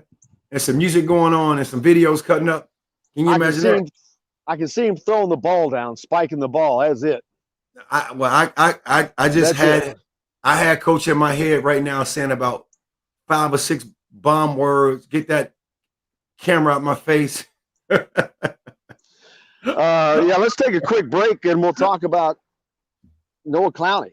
He visited Alabama over the weekend. Alabama, they could be the front runner, and I'm not sure. It's definitely Indiana would like to get. We'll talk about that and lots more when we come back to Indiana Sports Beat Radio, coming to you from the football block complex here at Indiana University. Normally the Golf Club at Eagle Point Studios. Brought to you by the great folks at Andy Moore Honda. Honda of Bloomington, by the way. If you're looking in the market for a new Honda, Andy Moore Honda Bloomington has the deals for you. Brand new 2021 and 2022 Honda Pilots. All the trims, 0% APR financing for 48 months, $0 down. Or how about a brand new 2021 Honda Passport, also 0% APR financing over 48 months and $0 down. Get more to your door with AndyMooreHonda.com. We're back with more Indiana Sports Beat Radio right after this. We'll be right back to the Golf Club at Eagle Point Studios for more Indiana Sports Beat Radio with Jim Coyle, presented by Andy Moore Honda of Bloomington. Whether you're looking for... Every time I need to go upstairs, nobody is here because they got the stupid things locked. Mm-hmm. So I'm going to make one more attempt, and hopefully somebody walks in. John, do you have a clip? Of what? Football clips from the weekend. I want to get that. I don't have it ready, but I can get it ready. I want to find that one of Charles Campbell's talk about the breakfast ball. Okay, we'll get it. Because I know you need you.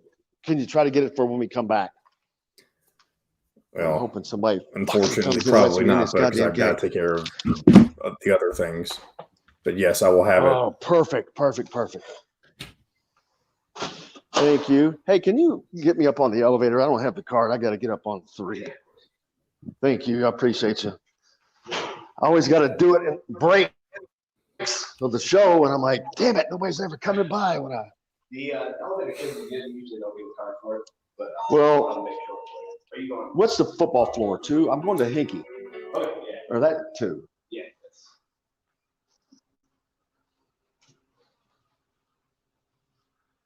Awesome. Thanks, brother. Appreciate you.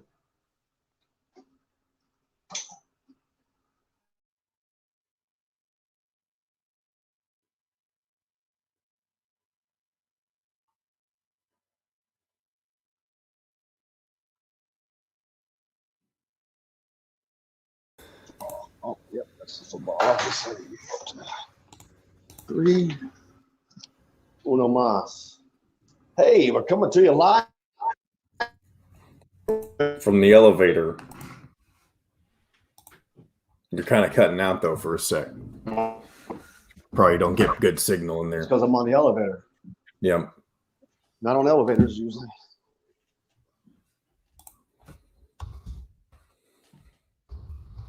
I'll say Clowney, man. Clowney goes to Alabama. They shoot threes. All the coach cares about is threes and layups. I know they get up and down the floor. I don't know why if that's going to be into his game, man. Yeah.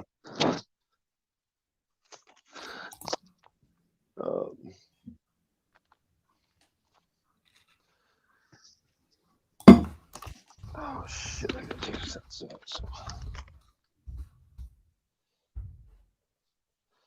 Bring it.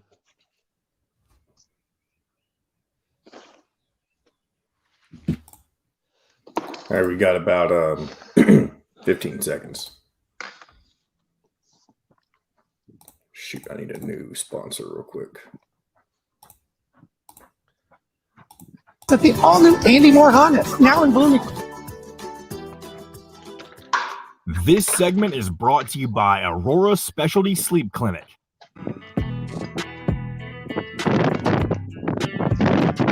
Now back to the Golf Club at Eagle Point Studios for more Indiana Sports Beat Radio with Jim Coyle, presented by Andy Moore Honda of Bloomington. Here's Jim Coyle. Hello, everybody, and welcome back to Indiana Sports Beat. Coming to you from the football complex here at Indiana. Getting ready for the pressers to take place today. IU basketball media day today. I just stepped inside the stadium to get ready for the pressers. And man, is it all right? Here's the difference just from stepping in here. You would think, Charlie, that inside the stadium, because it's enclosed, it would be less windy.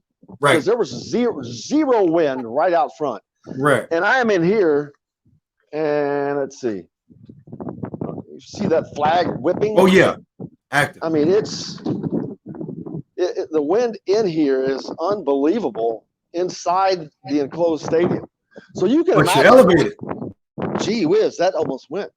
You're elevated, though, right? You're up there a little bit. So think of kickers now, because like I said, I was just out front. There was nothing. Right. Not a breeze. I just simply stepped in here, and it is freaking all over the place. Right. And that flag is whipping hard in that direction. I'm getting hit in the face, which is the opposite direction. So the winds, you get in these stadiums, it just shows you how the winds go in so many different directions. Yeah, and we hear it. Yep. I mean, hey, and especially if it's with you on punts. Not much you got to do. Just get in the air. Get rid of it. Charles Campbell, Don talked about that earlier in the show. Don Fischer, great night for him. 4 of 4. He's perfect on the year. I don't know what that stat is. If it's 9 for 9, what it is. He would have had a miss because kind of a bad snap.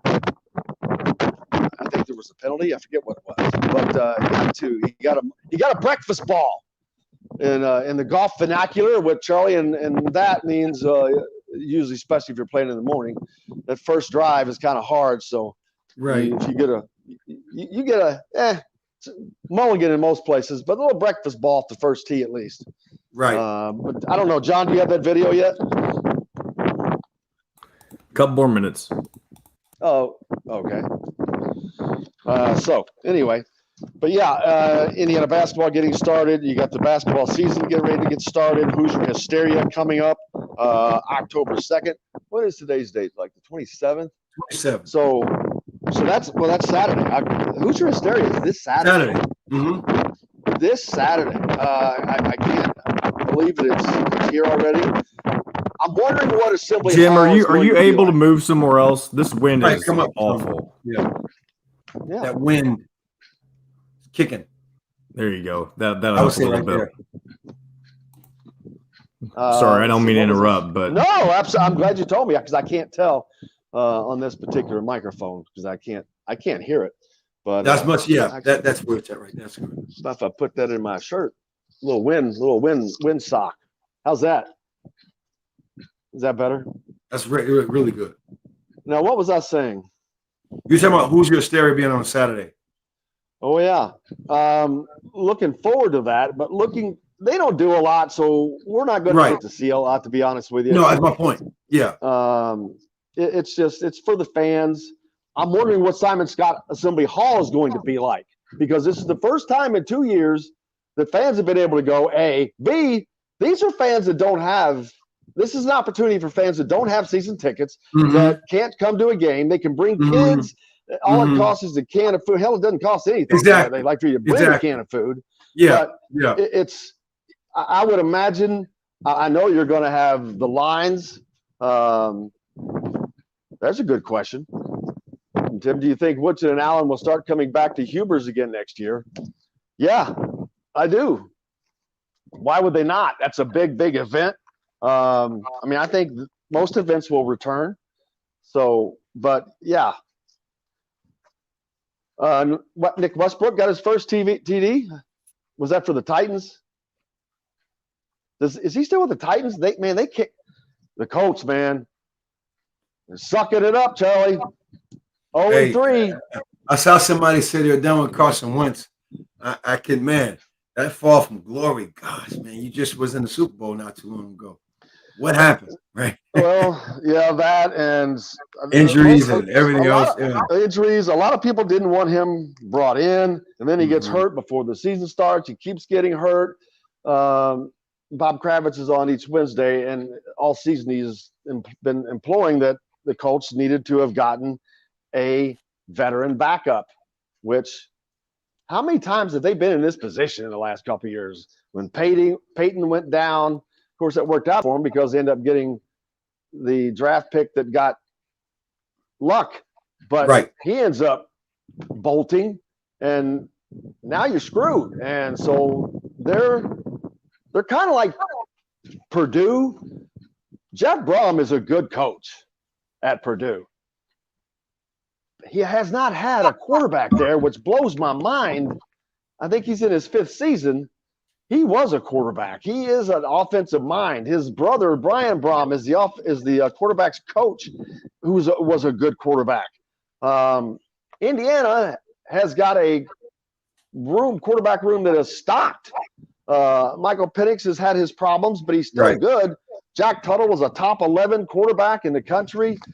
You've got Donovan McCulley, who is waiting in the wings to be a bad man. And then Josh Hoover from 6A Texas down where you are, who is lighting it up coming to Indiana.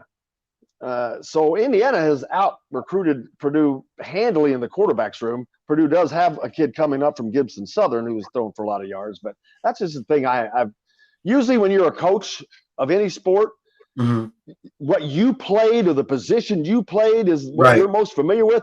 That is usually the least problem you have. You can get those guys because you can say, man, I was a center. I was a point guard. I know what it takes. Oh boy, Jim, you just said a mouthful because now your recruiting efforts are personal and they penetrate not only the players but the parents. Because you're talking from a perspective that most coaches can't talk from. I think that's why, not to transition, but that's why Mike Woodson has been so successful, because I don't care what position you play. Everybody wants to play in the NBA. He did it for 11 plus years. Everybody wants to coach at the next level. He's did it, right? So, I mean, when you talk from that standpoint, so what you're telling me, before I go on, I want to say something to Five Let's, a good friend of mine from IU, Milton. Thank you for the birthday shout out. He just sent me a text too, so I wanted to give him a shout out. But what you're telling me, the last quarterback that Purdue had that did anything was Drew Brees. That's what you really telling me. Yeah, that's true. And it's a school that used to produce quarterbacks. Right. like the ground produces grass. I mean, you go back to Jim Everett and Greasy. Just there are so many names. So you say that? Oh my God, I forgot all about Bob Greasy. So cool story, Bob Greasy. I used to see all the time and didn't think twice about all of what he did in college, which I was young, but then I played with Brian Greasy, who played at Michigan. Really? We played baseball together. My first go around playing baseball, and I didn't I was Mr. Greasy to me. Every Wednesday and every Monday, Wednesday we practice. Hey, Mr. Greasy. Hey, Brian. Brian's a teammate of mine. Now, Brian's doing football analyst. Football, yeah. We need to get him on. So if there's a way, because then also think about this, the juggernaut here with Brian at Michigan, who took over after Brian was the quarterback at Michigan? Tom Brady. Oh, really? Think about that. Tom Brady. I mean, and this guy's still playing today. So that's, I mean, just again, for me, as I reflect back on this, my sporting, career, playing Little League baseball, it was first season was Brian. And down in Miami, right? And obviously, Mr. Greasy, I call him Mr. Greasy. Yes, and what he did with the Dolphins. So, yeah. And if you're not familiar with that, then you're young. The Dolphins, the Miami Dolphins, the last team to go undefeated and win the Super Bowl. Was it 1973? 72? Or 72. 72. Yeah. 72. Larry Zonka, just a great team. They still pop the champagne each year when the last of the undefeated teams go down. And I think you've got Indiana, which you were born in 76. Exactly. That's 75, 76. And actually, Indiana should have been undefeated for 2 years running there. But, the last team to go undefeated and win a national championship. Does that ever happen again? Gonzaga got so close. But see, Gonzaga, it has to be a Gonzaga, a team that is pretty good but plays in a weak conference. If you play, no one is. I'm not going to say no one because it's happened. It's virtually impossible to go undefeated through the Big Ten. The road games at Wisconsin, at Minnesota, at Indiana, at Michigan State. I mean, these places, they're tough to play in. They're just tough. And I think it's with respect to even what we do, and I'm gonna say we, as I'm a part of this broadcast. Absolutely. I feel it's tough because the way coaches talk to the media. Oh, it's just another game, or it's just too much stuff you put out as far as that game is not that big of a deal. You can just go play. There was a pregame talk, a postgame talk. Hey, we got to get better. I remember hearing from those guys like Clint Buckner and Scott May. There were games that they might have lost, but they won by 4, 5, 6 points. You got it done. But you got a Gonzaga who's playing in a not so strong conference. No disrespect to what the league they're playing in, but you need a team like a Baylor, who you give them locker room fodder. You already popping champagne, and what you're going. You can't do that now. It's just too much. As a Scott Drew, there's not much I have to do to get my guys motivated to say we're going to not only knock you off, we're going to beat you to say, do you really belong? Right. Right. And they did. So I don't know. And you go back to that, I think it was, you had other teams, but it was only, I think it was Coach Calipari at UMass who had a good run back in the 90s when, Marcus Camby. That was like 93, 4, 5. They had a good, strong run. I forget the league they played in. No disrespect to the St. Bonaventures and the smaller schools in the Northeast area, but they kind of go over a little basketball history. But I think that was like the only team in a while from a major conference standpoint or mid-major that could go undefeated. But you can almost look at Gonzaga like a UMass because they don't play in a Power 5 conference. But that was like going back 93, 94. Players like Lou Rowe, people watch basketball. Lou Rowe, Marcus Camby had a really good team, but didn't go undefeated. Nope. And Baylor handed it to Gonzaga last year. Yep. So we got to take a break. We got a little more to do before we come up, and looking forward to it. 5 lefts. That's the first time I've seen him on here, man. Glad to see him on. I like that. I might steal that name, Milt. 5 lefts, man. 5 left-hand shots. I don't know, man. I might take that. I was talking about Josh Hoover earlier, Indiana football quarterback recruit coming up from Texas down there. Ross points out that over the weekend, Hoover won 79-71 in 79-69, 71-69. Well, it's actually 79-71 is what he had later. Wow. And another one. But I somebody get the stats for that. I have to see. He's averaging over 300 yards a game in his first 3 games, through 11 touchdowns, 1 interception, 74% completion. I'd like to see what the numbers are in this one. We'll try to find those in this break. We're back with more from Indiana Sports Beat Radio, brought to you by the great folks at Aurora Specialty Sleep Clinic. Hey, do you or does someone you know spend time with have a sleep apnea or snore? You need to see our friends at Aurora Specialty Sleep Clinic. Dr. Steve Green, former IU player, Bob Knight's first IU recruit, by the way, and Brian Evans, waiting to help you get that good night's sleep you're not getting. It's a very simple, compact device. It's kind of like putting teeth whitening trays in, man.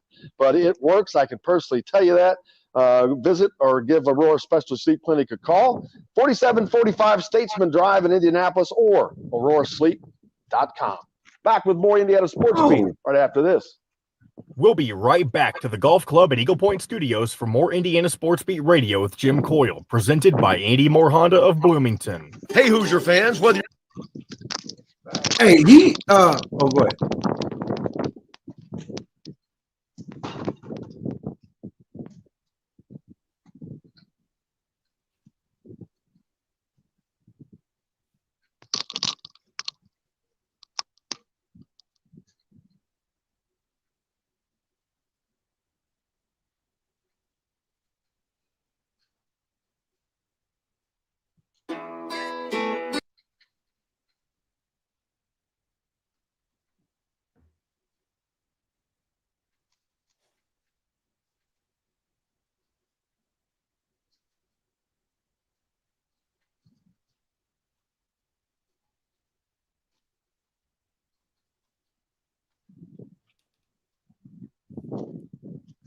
Appreciate you, 5 lefts. Yes, sir. Sometimes I feel like we're not doing great work, so it's good to hear. That's good to hear. Yeah. Sometimes when you're in the dark, I get exactly what, man. How good am I doing? You hear somebody say something, okay, cool. At least matches what I think. Yeah. Trust me. Hey, man, Josh Hoover is he's in my area, man. Yeah, he's in Heath. Yeah, no, it's Rockwall. Rockwall Heath, yeah. Rockwall Heath is equivalent to Bloomington to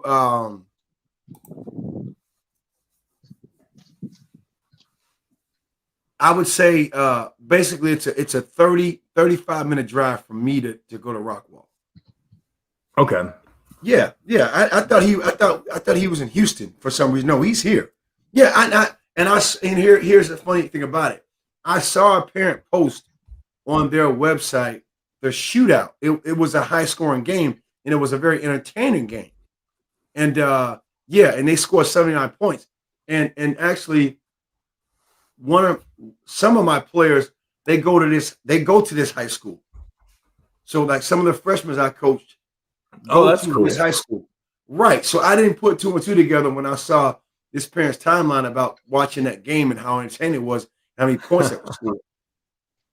Yeah. Well, ain't that something, huh? Yeah, this is pretty impressive. Yeah, Rockwall Heath. Mm-hmm. Jim, if you're anywhere near, we got about 20 seconds. I'm not sure where he went, but if he ain't back, I'll open this. Yeah, it's fine. Yeah. with online banking. And all the products of big city banks with hometown service. With First Federal, you can do that. This segment is brought to you by Sam's Family of Restaurants. Fresh, local, family. Now back to the Golf Club at Eagle Point Studios for more Indiana Sports Beat Radio with Jim Coyle, presented by Andy Moore Honda of Bloomington. Here's Jim Coyle.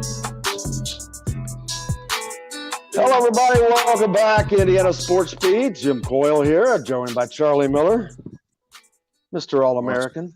Yes, sir. Brought to you by the great folks at Sam's Restaurants, Sam's Family of Restaurants in Indianapolis. You talk about some good food there, too. Man, great place to eat up around Indianapolis. Got the Big Lug Cantina. Let's see, this weekend, I'm trying to think. Oh, no, this past weekend. Upsets. What were the biggest upsets? John, I can't see anything out here today, so I don't have the ability to pull up the scores and whatnot. But in college football, there were some upsets this weekend.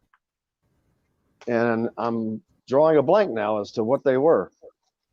I had to enjoy. I'm pulling them up here for you. While we're doing that, we can actually revisit that clip that I finally got pulled up, Charles Campbell, if you want. Yes, please do. You know, I'm a big golfer, and I believe in a breakfast ball.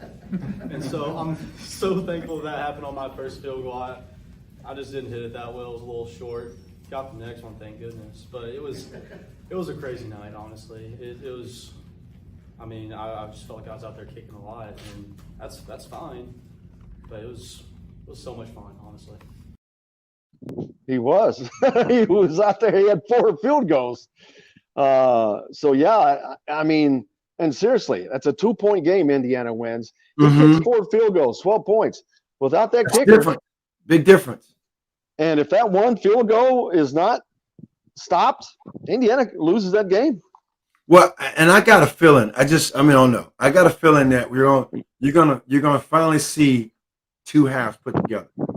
And sometimes that happens. Who knows why? Beginning of seasons, you see at the craziest times against the toughest opponent. You see, I don't know, who knows why, right? You see the spark coming out, first half 14 points, first half 7, then all of a sudden the tale of 2 teams. What happened at halftime? What was discussed? Who knows, right? I just got a feeling that they're going to put together a complete game against Penn State. It's just some teams you just match up well against. Absolutely. Who knows why? You can't explain it.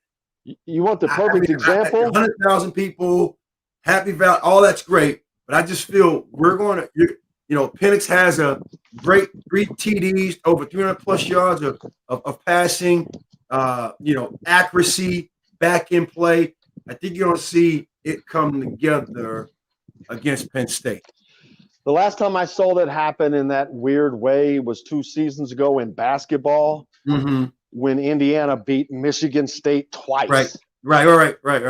They couldn't beat anybody else in the damn league. But they lost 12 straight games that year. Right. And you beat one of the top teams, if not the top team in the conference that year, twice. There's no explaining that. Exactly. And that's just, again, going back to Uncle, Mom, John. I don't care what you call them, women, right? It's unisex. It's just something about certain teams you face up against. You just play well, and I just feel that this is going to be, and just as a very optimistic person, this is going to be, I think, that beginning of a good run for us for a bowl eligible season to go in and to win against a top tier team like a Penn State. I think to put it all together, because I think this I'm not putting a lot of pressure on them, but I think a lot is riding on them starting off this Big Ten run, even though we play Iowa first. A lot of start, coming in and playing on the road and then coming back home and playing. So, yeah. Well, to get that 6th win, right? I've said it before. They're going to have to upset someone. Right. I think that Minnesota is not looking that good now, so they have them at home. You've got to go to Purdue. That's their bowl season is probably going to come down to the last game of the season at Purdue. You've got a Rutgers team that is very improved. You were going to a Maryland. You're going to go play at Maryland, I think, with a Tunga Vailoa at quarterback, who they're playing very well. They're 4-0. Like I said earlier, Maryland's 4-0. Michigan State is 4-0. Michigan is 4-0. Penn State is 4-0. Ohio State is one loss. Was it to Oregon? Oregon State, but Oregon, who Kalen DeBoer's Fresno State team played very, very well. Right. I don't think Ohio State is going to be the Big Ten East winner this year. Not to say that they can't come back around because they're loaded. It's Ohio State, of course, but and they've looked bad in early season before when they lost to Oklahoma. So it's early in the season. You can't put a lot of stock into it. They've got too much talent there. The coaching is good. It hasn't changed. But everything has to go right. Look at Clemson. Yeah. Clemson got beat this weekend. Things are falling off for them. You have to have the great quarterback. Yeah. You don't have Trevor Lawrence this year. It makes a difference. I'm not sure if you, and not to segue, but I think it's something, John, interesting too. If you have that clip, I don't know what happened, but there was a player at Ohio State mid-game. Yes. So I don't know if there was a clip, but you can go ahead and explain it, Charlie. I don't want to. No, but I mean mid-game, like something, again, and this is with respect to, this is a different day and age of athlete to emotional intelligence. To something happens that didn't go your way, and all of a sudden you want to walk off, and then you go to Twitter during the game and say things like what? Like that doesn't just happen. What was leading up to? There's something going on. What was leading up to that? And knowing, and then all of a sudden now you have to also defute that. Now you got to also diffuse it. Now you also have to, just too many things. But that's kind of going back to watching film and taking notes. I don't know if the players today really understand that magnitude of just being present versus continuously letting things hinder you and bother you. No, I'm not sure that you saw that he was dismissed from the team after the fact. Well, I'm more than certain. I didn't know if you saw the final. I mean, because there has to be something going on, because what happened was there was a substitution. He started to go in, but the guys on the field waved him back. He got all upset about that and started pitching a fit, and that's when he started to come unglued. I forget what he threw his gloves into the stands, and then he was told to leave the sideline, and he was trying to take his jersey off as he was leaving the sideline, and the guy got him to stop that, but then he sent the tweet out. Weird, just weird. But the funny thing is, you know what he can do right now? He can go to another school. He can go somewhere else, and somebody and play next Saturday. And I'm more than certain somebody's in his ear already, saying, "Hey, look, you're right.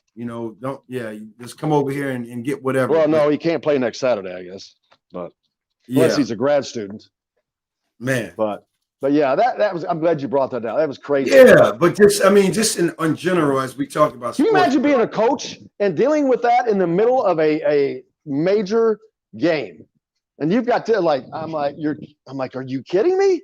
Yeah, but I mean, don't know. There's so much going on, especially during a football game, even a basketball game. You've got three different coaches doing three different things all the time. Yeah, and I can only imagine. As a coach what you're thinking about again to the recruiting eyes. What I mean, that's as a parent. I'm looking at that like, okay, what's going on? What happened? Like I got concerns, right? And that's, now you got more fires you need to put out, or more disclaimers you have to put out. So unfortunately that happened. Who knows? I'm hoping the young man is okay. I'm hoping he gets whatever he's after. It's almost it's a next man up situation at Ohio State. One player is not going to stop, the system, but it's unfortunate that did happen. Yep. Next week we got to get. What were we talking about earlier? played baseball with you. Greasy, try to get Greasy on. Yeah, Ryan. Yeah, big Ryan. And earlier there was someone else that John, I told you to write that down or remember that. I can't remember someone you spoke of that. Daggone it. Man, now I'm blanking too because I was confident I had the answer, but I don't have the answer off the top of my head. Someone will send it in. Where's Five Left's listing from, I wonder? I'm always curious when I see a new name. Curious where they are. I can't remember them all, but getting a lot of them down pat. But yeah, looking forward to everything going on, man. We're going to have basketball, football, soccer, fans. It's just a lot. What a nicer fall this is. It's just fun to be back. It's fun to see people, being able to do things again. The weather's beautiful. It's kind of nice to have the life back a little bit, Charlie. Yeah, man. Yeah, yep. I mean, and I know for you, it's now you're back in person. Yeah, not again, like you said, you get to see, feel, the development.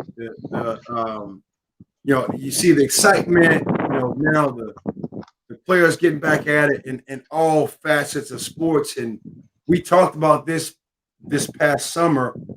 I mean, who cares win loss, but IU sports in general is just in a thriving state to me. Tom Coverdale was who we mentioned before. I forgot about that. Yeah, I have to reach out to Tom. Speaking of Tom, I know he works for AAA Insurance, and AAA Insurance is going to be one of our new sponsors as well, starting at the beginning of the month.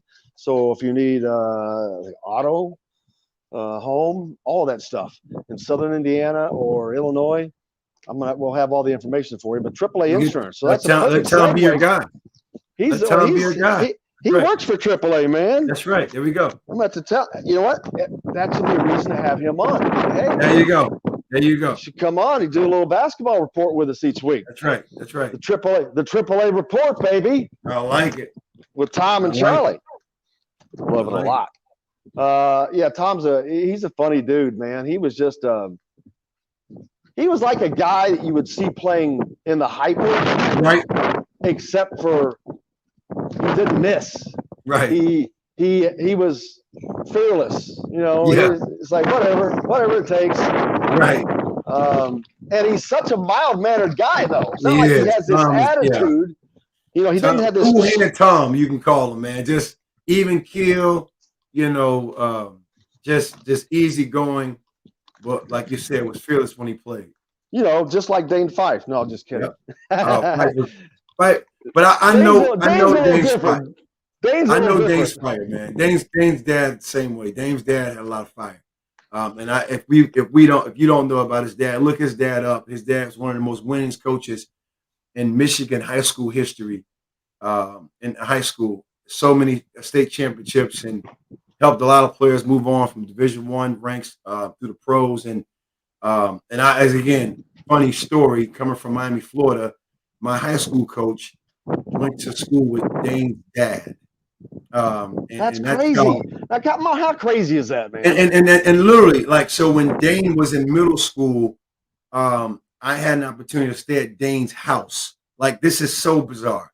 I stayed at his house for a weekend as I was going from University of Michigan's basketball camp to a invitational camp. It was called the ABCD camp at the time. It was a Adidas ran camp by Sonny Vaccaro. It was I stayed the weekend as I was going from Ann Arbor to Ypsilanti, Michigan, and I don't know who took some. I think his dad took me to the camp, and it's just a funny weekend. But being able to stay at his house and play pickup ball. I think Dane was like a middle schooler. Just cool stories. Anything to do with Dane is going to be funny at the very least. But Five Lefts also mentioned that's how he was as a hyper, man. Yeah. But he says IU's projected to be finished 7th by one of the national publications. If that's true, the Big Ten ought to be one of the best conference in college basketball. I think they're going to be better than that. We don't know what they're going to do. Right. Let's just be honest. We don't know. It's like Roy Kent said on Ted Lasso. We don't know. They're 17-year-old kids. Right. I'll have my Roy Kent shirt on tomorrow, but I'm gonna let you guys finish up these last couple of minutes. You can talk about that so I can jump here to the football press conference. But man, thanks as always. Look forward to talking to you again soon.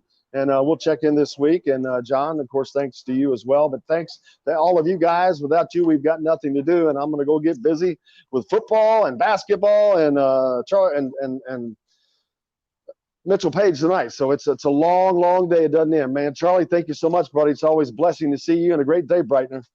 I appreciate it, man. Jim, you have a good one as well. Thank you, guys, and I'll see you on the radio. All right.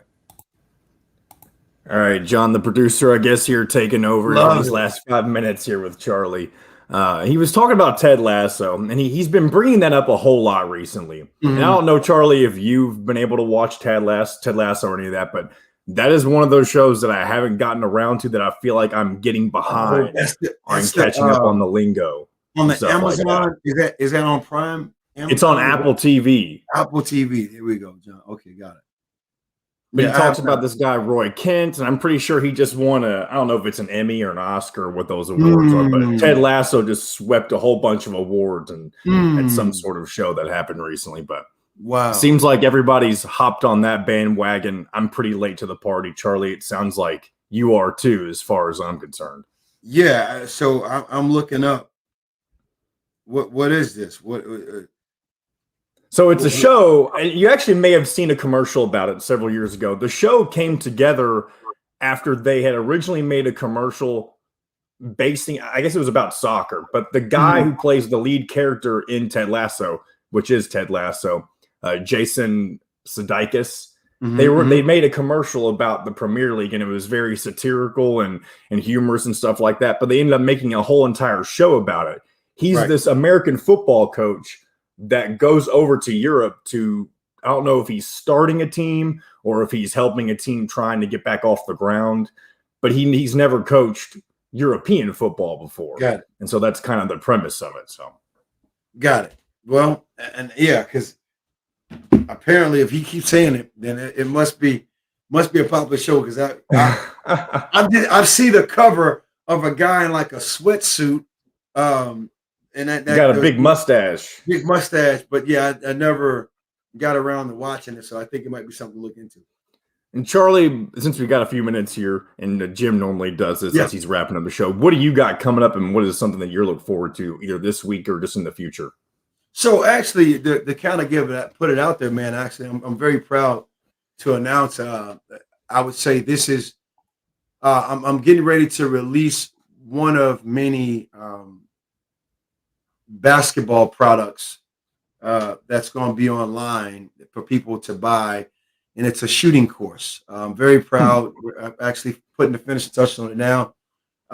Recorded all videos. It's going to be on an app called Podia that actually makes it seamless as far as if you're using your cell phone, or you're using a tablet, or using a computer. It fits the actual application, and it's a tutorial on what I deem to be shooting in basketball. Shooting the basketball is one of the most highly anticipated skills to master. And then two, I give my reasons to that. And then also what I feel is what I call the objective key result of shooting is shooting a consistent and accurate quick shot. You do those things, you put yourself in position. So I have a whole 50, 60 plus drills, tutorial, teaching points, how to shoot the basketball, the way we all learn, John, from the visuals to audio to auditory, explanation, documentation, video, you name it, man. So I'm very proud. And I have a whole series coming out in shooting and finishing, in every facet, man, of the game. So it kind of fits on your pushing in a positive way of the podcast, of what I want to put out as well on player development and just life in general. And so when is this app releasing? Or is it out?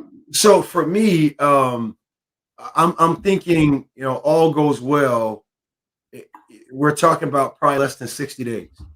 Oh, wow. Yeah, less than 60 days. So what I'm going to do, and I'm putting it out there to the internet sphere and to Indiana Sports Beat. When it's ready, I'm going to definitely put the link up on our site. And also, I also have a book called My Attack Planner. I also did a vertical jump training, 12 weeks on how to jump. No, it's just body resistance. I mean, still to this day, and I say this with humility, I still can jump. I still can dunk one hand, two hand, even at 45 years of age. It's not necessarily, it's a struggle, right? But I still can get up. I still can get up pretty good, and it's also one of my entertainment values with players, because when you go for a layup, instead of just laying the ball, if you dunk it, you're like, how do you do that? You're old, but like, well, I've learned how to jump. Like, you don't just jump. There's ways to jump. And actually in my vertical jump training program, I talk about the 3 phases of jumps, right? How do you jump? I give you I call building block technique, building block skills on becoming a better jumper. So those are things that I'm putting out as far as products. And that's where my focus is at now as a player development coach. There's one thing, John, the coach, X's and O's team, my strong suit is player development, to character, to actually what you do on the court. And that's what I'm focusing on. Well, that's awesome, Charlie. We're looking forward to that, and we'll be sure to keep everybody posting on that. And obviously, you can update us every week as that gets closer to coming out. Yeah. Thanks for joining us, as always, every Monday, Charlie. We will see you next week. Be sure to check out my podcast as well with Dustin. It's not going to release today like it normally does. We're going to do it tomorrow because Jim's got his thing with Mitchell Page tonight, so we are pushing that to Tuesday. So be on the lookout for that. And until then, we appreciate you all, and we will see you on the radio. Hey, thank you, Jim. Pete, I appreciate you.